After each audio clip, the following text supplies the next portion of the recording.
And then the booking information comes through, JCB. I'm like, I don't believe it. To drive from Aylesbury to Wrexham. Wrexham's North Wales. You can't drive from Aylesbury to Wrexham in like 2.5 hours. So I've got the right 2 pallets, I've got the paperwork. I still got no internet. Something went wrong, please try again. I think I might have to sort the internet out sooner rather than later. I've got no sat-nav. I can't work out where I'm going. I can't tell the people where I'm going. I rung him.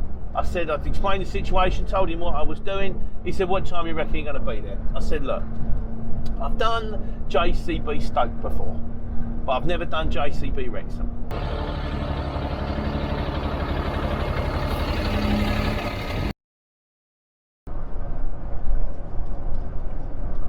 Of course, part of the reason, in addition to the Liz Truss hand grenade, I'm having to run around like a lunatic now, again. You know, wasn't the first time. It's because it's bank holiday time, and I kind of like a bank holiday. I like a bank holiday when I can afford a bank holiday, which is kind of, well, next week is, because depending on when this goes out, it's probably a few weeks ago, is Good Friday, Easter Monday. You get 4 days off, which is kind of nice. I don't take a summer holiday anymore. I get my time off at Christmas, and that's it. So but then, you know, in April you get 4 days, and then you get 3 days, and then. But the thing is, you don't actually get paid for it. Everyone says you've got a day off. Drivers get paid for it. The rest of the firm gets paid for it. Well, you have to kind of find the money for it. And of course, next month, due to the coronation, you can have an extra day off. Everybody in the country can have an extra day off. We're not paying for it, but you can all have an extra day off. Thanks, King. That's very kind of you. So what you're saying is, I'm having to take a day's unpaid leave so I can watch you put a crown on. Now, I'm not really a monarchist or a royalist, that kind of thing. I was what you'd call a queenist. I had a lot of support for the Queen, because I believe that she dedicated an awful lot of time to it. Moving forwards, I'm neither here nor there. You know, I believe a bit like the Denmark people. They've got royal families. They don't really cost a lot of money. They don't do a lot. I do a bit for tourism. They kick them out of it. You know, kind of thing. So, I'm not averse to having a nice extra day off to spend it with the family, but the truth of the matter is, it's a bit like, you know, when you go on holiday and you work in an office, and then when you come back, rather than having an empty inbox, you've suddenly got 1,000 emails you've got to reply to. So you end up, it's not like you don't get the time off, you just have to work, put the time in. You don't get paid holiday, you do the holiday, you just do the work when you come back, don't you? So you come back and you say, I wonder how many people attempted to actually take laptops on their holiday with them so they can actually reply to the emails when they're on holiday, log in remotely, do the work while they're lying by a pool, just so when they get back from holiday, they don't have to face it. Makes you wonder, doesn't it, really? So, but it is what it is, and it's kind of a little bit, it's kind of like forced holiday, which isn't in itself a bad thing. Because if it wasn't for forced holiday, I might not take any holiday at all, and that probably would have an adverse effect on my family life and my health. So I'm going to run around like an idiot and bang as much money away as I can as possible. That way, when I do have to have the odd day off, I can try and enjoy it. Take care, but not take money, eh? Hey! Right. Aces. This is kind of your worst enemy on days like today. In fairness, by the time I turn the cameras on, it's cleared up a little bit. But you can see on the sat-nav, red lines. And you think, oh, don't do this to me. Don't, here, I've got the red lights going up ahead. Don't knock me down to 30, don't knock me down to 20, because it kills your time. Because you're hammering away at 56, no problem, and then suddenly you're dropping down to like 20, and all the time, your clock's ticking away. Fortunately, in this particular occasion, you've got to factor in traffic into your day. You know, we drive in the UK. It's not like you're going, I'm a Spaghetti Junction. You know, unless you're coming here at 2 o'clock in the morning, you're going to hit traffic, like, you know. So I could have avoided it, in fairness, if I'd have gone toll, but it didn't even come up with toll as an option. It might come up with toll as an option on the way down, but it depends which way I come back down. And if it does, and if I'm short of time, I'll take it. And if I'm not short of time, I won't. There's no reason to give them money whatsoever. Yeah, there we're clear now. So, but yeah, we're still doing all right. We are now, we've got both the sat navs running here. We are 1 minute 21. It's just 12 o'clock. It's 12:02, which is fine. I'm going to get there with 25 minutes left to spare. So I'll get that one in and either get off site and find someone to have a break, or have a break and then up to Birkenhead. It's furniture. It's not ideal furniture, but hey, I'm getting a return load. And for decent money, I'm happy. So, right, there's the RAC building. That's it. Basically, it goes from, you know, where the motorway joins to RAC building, and then it should pick up a little bit. So, onwards. Let's go.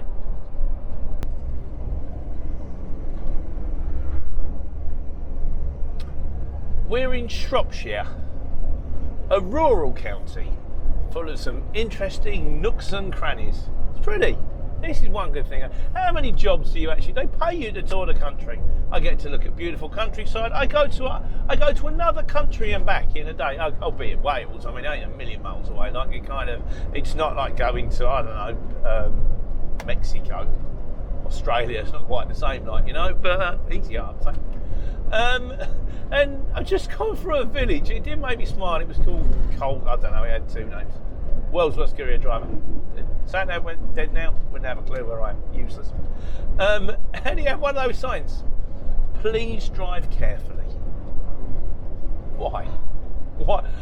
I'm so pleased you put that on the sign, because I was proposing to drive around like an absolute nutter. I was going to go screaming through your village like Jensen Button, something out of Fast and Furious 9, pulling handbrake turns, hitting the nitrous oxide, maybe ploughing through some fields on the way there. I mean, what is the point? It's exactly the same as baby on board. Thank God you put that sticker on the back of your car. I was about to ram it, but now I know there's a child on board, I'll hang back. Nonsense, absolute nonsense. 50 minutes, we're still doing fine. We've got it's 12:04, so we're going to get there in under the first clock. I'm just going to put over it. Yeah, we got plenty of time. It's all good. So, JCB Wales. Oh, I checked on the paperwork. It doesn't say JCB. It says JCB Gears. And of course, the metal that's on board is for gears. And I kind of wonder, could that maybe be a smaller operation? Maybe easier to get into? Part of the mystery, part of life on the haulage exchange. And we're in Wales. In the world's worst courier driver, it suddenly occurred to me, is Wrexham actually in Wales? Yes, it is. Only just. Well, I don't know, only just. It says welcome to Wales, and then 2 seconds later the sign said Wrexham. I thought, yeah, I did get that right. I'm not normally right, in fairness, so there would be no great surprise if it is wrong. I always say everything I say is wrong, or at least largely erroneous, so take it all with a pinch of salt. And then I remembered my favourite football question. I'm useless at sport. I've always said I never follow any sport. My wife said it's the best thing about me, and so you're going to have to bear with me. But it's 4 or 5 teams in the top divisions or something like that have got an X in their name.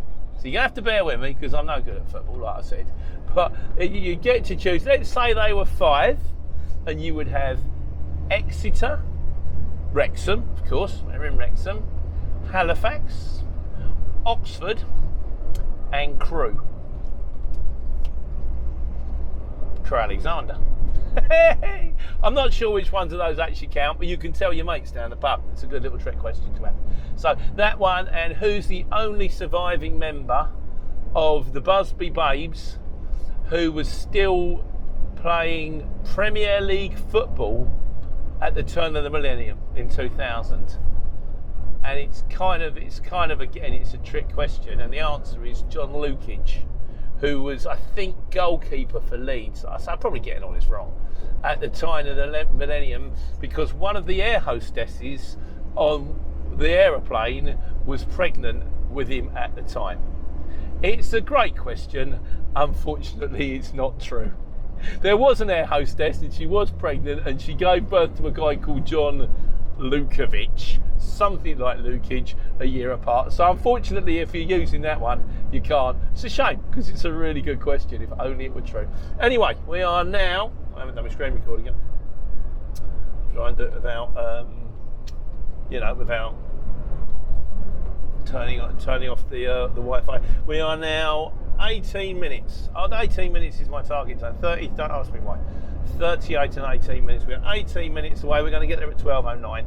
I said the sat nav would grow, and it does, but we're still doing fine. So just remains to be seen. JCB Gears in Wrexham. Big place, little place, difficult to get into.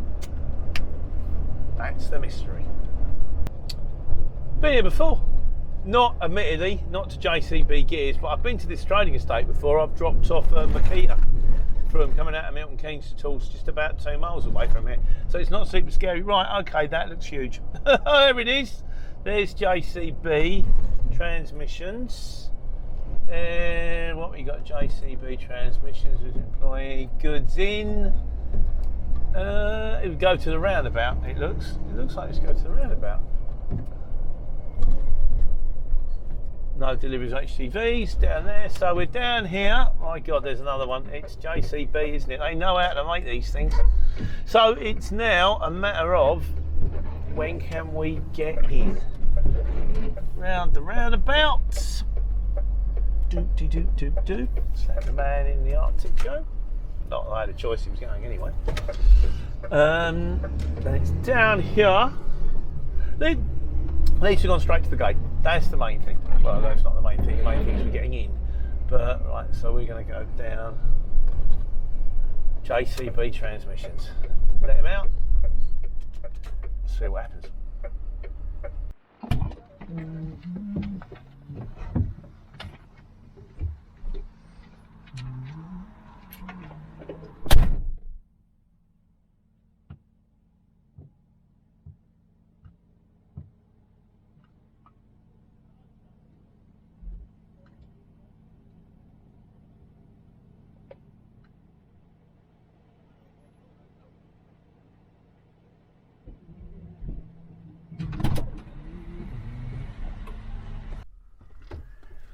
Good news, I'm in exactly the right place and got straight through the gate. That never happens. Bad news, goods in is on lunch till 1. But as it turns out, actually, it's not bad news, because I'm nearly out of driving time. I've started to flash 15 minutes as I came in. So I've got to take a break anyway. So what I'm going to do is I'm going to put my telly on, I'm going to put my feet up, going to watch a bit of Star Wars, still playing my way through that. And then hopefully they'll come out when I finish my break and say, right, you're ready to tip now, which means I could be out of here by 1:15, Birkenhead by 2:30. It's all going according to plan. So, time for a nice relax, I think.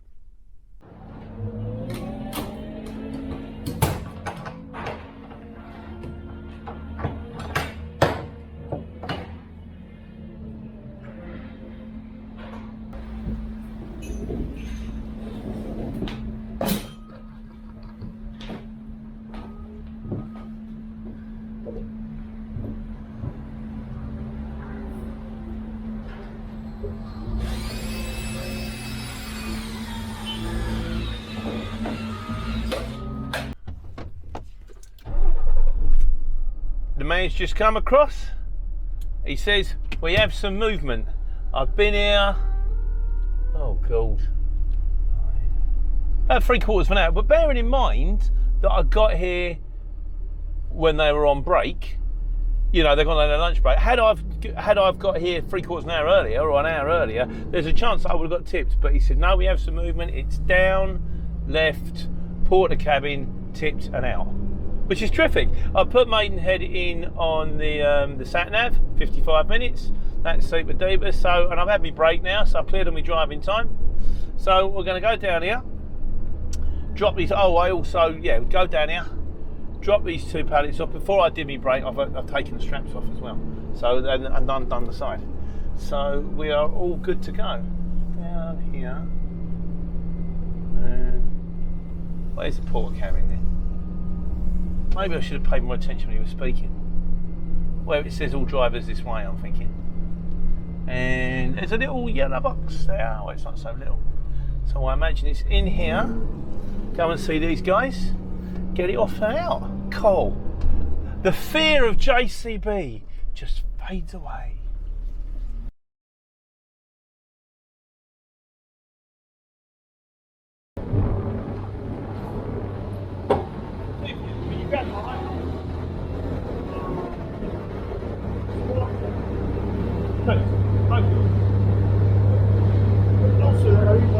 Yeah. Sure.